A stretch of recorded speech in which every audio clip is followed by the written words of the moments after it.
샬롬, 전래동화 16번째, 아시의 7친구.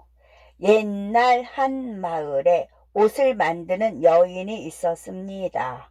여인은 바느질 솜씨가 좋아서 대갓집 마님들이 여인에게 옷을 지어 달라고 많이 부탁하였지요. 하나의 옷을 만드는데 필요한 7가지 도구가 있는데 여인은 그것을 늘 곁에 두고 함께 했습니다.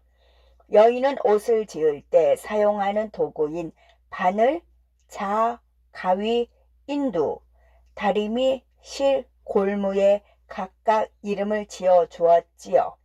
깊은 밤이 되자 여인은 하던 일을 멈추고 잠이 들었습니다.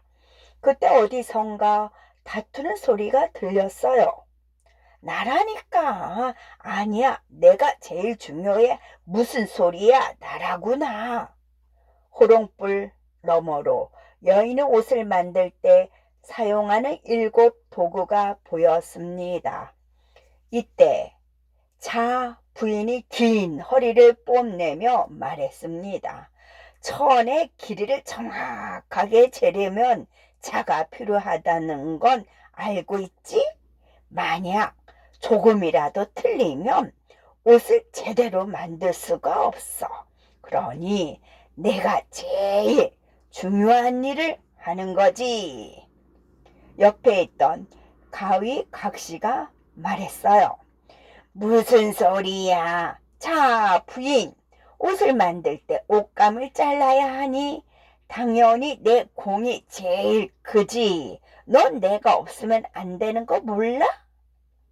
이 말을 듣던 바늘 각시가 흥분하며 총총 걸음으로 뾰족한 바늘을 높이 치켜 들었습니다.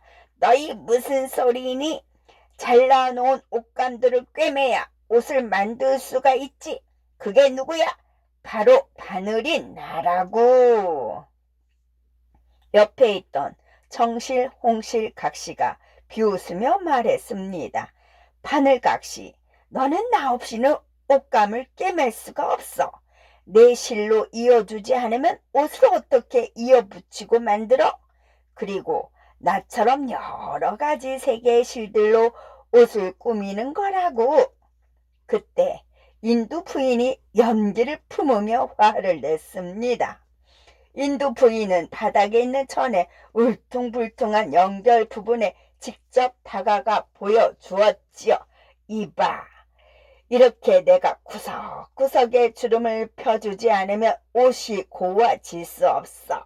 그러니 옷을 만들면서 가장 큰 역할을 하는 것은 바로 나라고.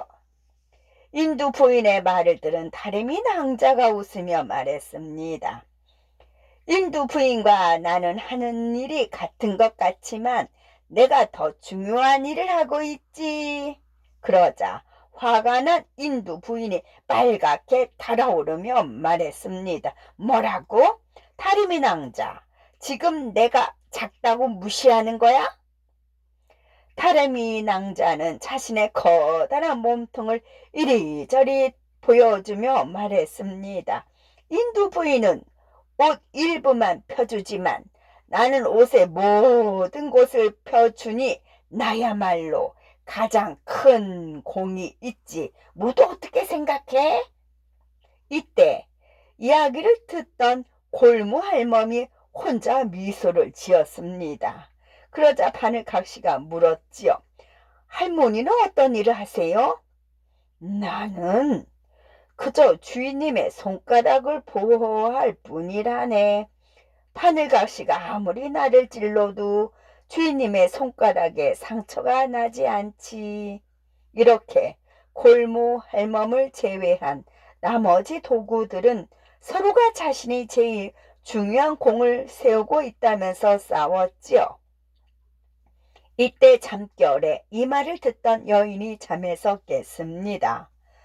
너희가 아무리 공이 있으면 뭐하니? 결국 내가 사용하지 않으면 너희는 아무것도 아니야. 7도구를 사용하는 건 바로 나라고. 여인의 말에 놀란 7도구가 서로 바라보기만 했습니다. 눈물을 글썽이며 가위 각시가 말했지요. 너무해. 옷 자를 땐 내가 쓰면 안 된다고 했으면서 결국 내가 녹이 슬면 사용도 안 하고 고물상에 팔겠지? 그때 인두 부인이 울며 말했습니다. 그 정도는 아무것도 아니야. 봐. 난 매일같이 뜨거운 불에 달구어진다고 얼마나 고통스러운지 모르지. 인두 부인의 말을 들은 다름이 낭자가 말했습니다. 맞아. 나도 인두 부인과 똑같아. 이때 옆에 있던 바늘 각시가 말하였죠. 나는 끝이 조금이라도 다르면 화룻불에 버리니 정말 억울해.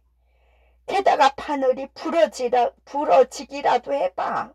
얼마나 아픈지 말도 못해. 골무할멈을 제외한 다른 6가지 도구들은 여인을 욕했습니다. 누워있던 여인은 화가 나 일어났지요. 너희 모두 지금 내 탓을 하는 거야? 자꾸 그러면 모두 갖다 버릴 거야? 그리고 여인은 다시 잠이 들었습니다. 여인의 말에 6도구는 무서워서 입을 다물었고요. 그리고 여인에게 혼이 난 6도구는 눈물을 흘렸습니다. 울지도 말게. 이제 알겠나? 주인님의 옷을 만들려면 우리가 전부 필요한다는 건 말이야. 골무 할멈이 말했습니다. 바늘과 실, 자와 가위, 인두와 다리미 또 골무인 나까지 우리가 모두 서로 도와야 옷을 완성할 수가 있어. 생각해 보렴. 이 중에 어느 하나가 빠진다면 결코 예쁜 옷을 만들 수가 없겠지. 골무 할멈이 6도구를 위로해 주었습니다. 6도구는 골무 할멈의 말을 듣고 자신들의 잘못을 뉘우쳤지요. 이 일이 있은 뒤 6도구는 서로 사이좋게 지내게 되었습니다. 끝.